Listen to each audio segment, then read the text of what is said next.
Ah yes, it's soon to be awards season, the time when all the Hollywood greats come together to celebrate this year's best performances and movies. But what about the worst of the worst? For those unfamiliar, the Golden Raspberry Awards, or the Razzies for short, are a tongue-in-cheek award ceremony that celebrates the worst films and performances in Hollywood.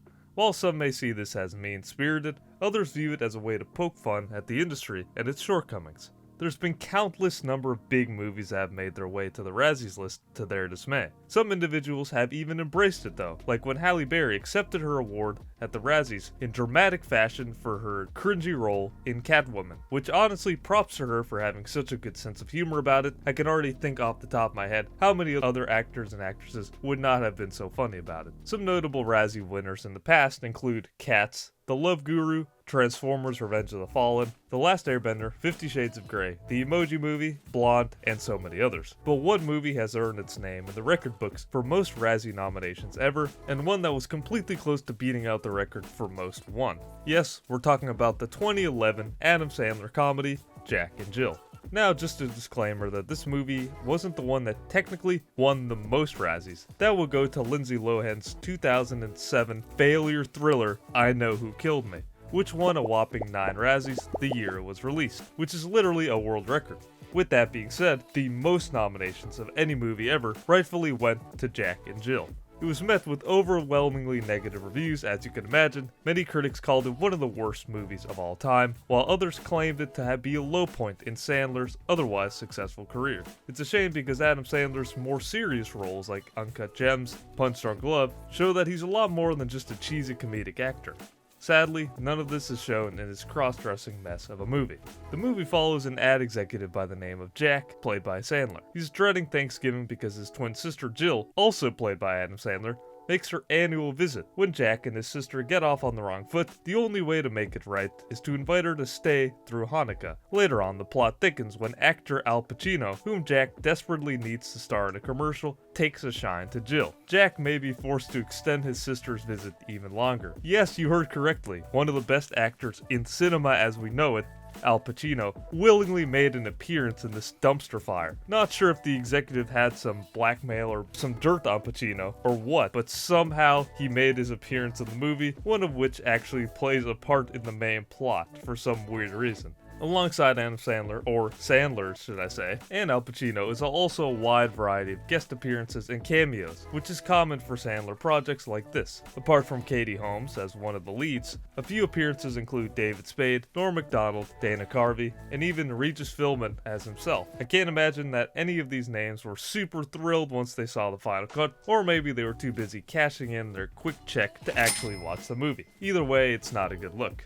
Jumping back to the Razzies, 2011 marked a few bad apples alongside Jack and Jill. These included Transformers Dark of the Moon, Twilight Saga Breaking Dawn Part 1, Big Mama's Like Father, Like Son, and a few other movies. When the 32nd annual Golden Raspberry Awards aired, it was no surprise that Jack and Jill absolutely cleared out the competition, and it wasn't even close. It swept almost every single category in which it was nominated, including Worst Picture, Worst Actor and Actress, both of which went to Adam Sandler, playing both Jack and Jill, which is pretty rare. Worst Supporting Actress going to Katie Holmes. Worst Director going to the movie's director, Dennis Dugan. Worst Supporting Actor was snatched by Al Pacino. It also won Worst Prequel, Remake, Ripoff, or Sequel, citing that the movie was a ripoff of the 1953 Ed Wood movie, Glenn or Glenda. Oh, but that's not all. It also won Worst Screenplay and Worst Screen Ensemble for the entirety of the cast. Oh, and one more for you. It also won a special award for Worst Screen Couple, again for Sandler's dual role, which is pretty impressive in a very sad way. So how did Jack and Jill manage to achieve such a dubious honor? The answer lies in its poor writing,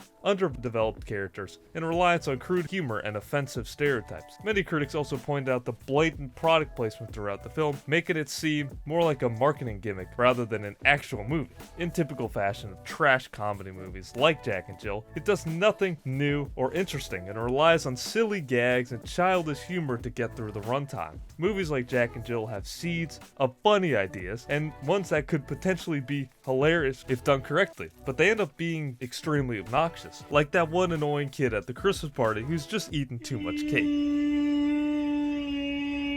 If that clip wasn't enough to showcase the horrid experience, then honestly, I don't know what does. But it's a strange thing with terrible movies like this, because sometimes they're actually so bad that they actually end up being hilarious. Cite The Room or other movies of that kind. Hi, doggy. You're my favorite customer. I don't know if Jack and Jill is on the level of The Room or any of those, but it's still a terrible modern day comedy. Despite its record-breaking numbers of Razzie wins, Jack and Jill has still managed to gain a cult following, with some viewers finding it so bad that it's actually enjoyable. Others see it as a prime example of everything wrong with Hollywood's obsession with sequels and reboots, if that's even fair to say, because honestly back then in 2011, we hadn't really gotten to that point, but obviously as you know, things are a lot worse nowadays. And even though this catastrophe of a movie is unrecognizable compared to its original movie, if you even want to call it that.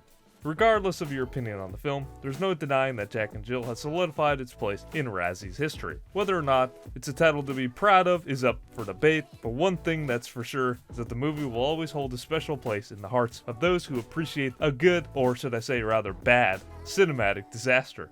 Well, if you liked this video and want to see more, please be sure to hit that sub button to stay up to date with the latest content, and make sure to check out our other videos right here on the screen when it pops up. Thank you for the support, and I hope you don't find yourself playing both a sister and brother duo in the next Adam Sandler movie.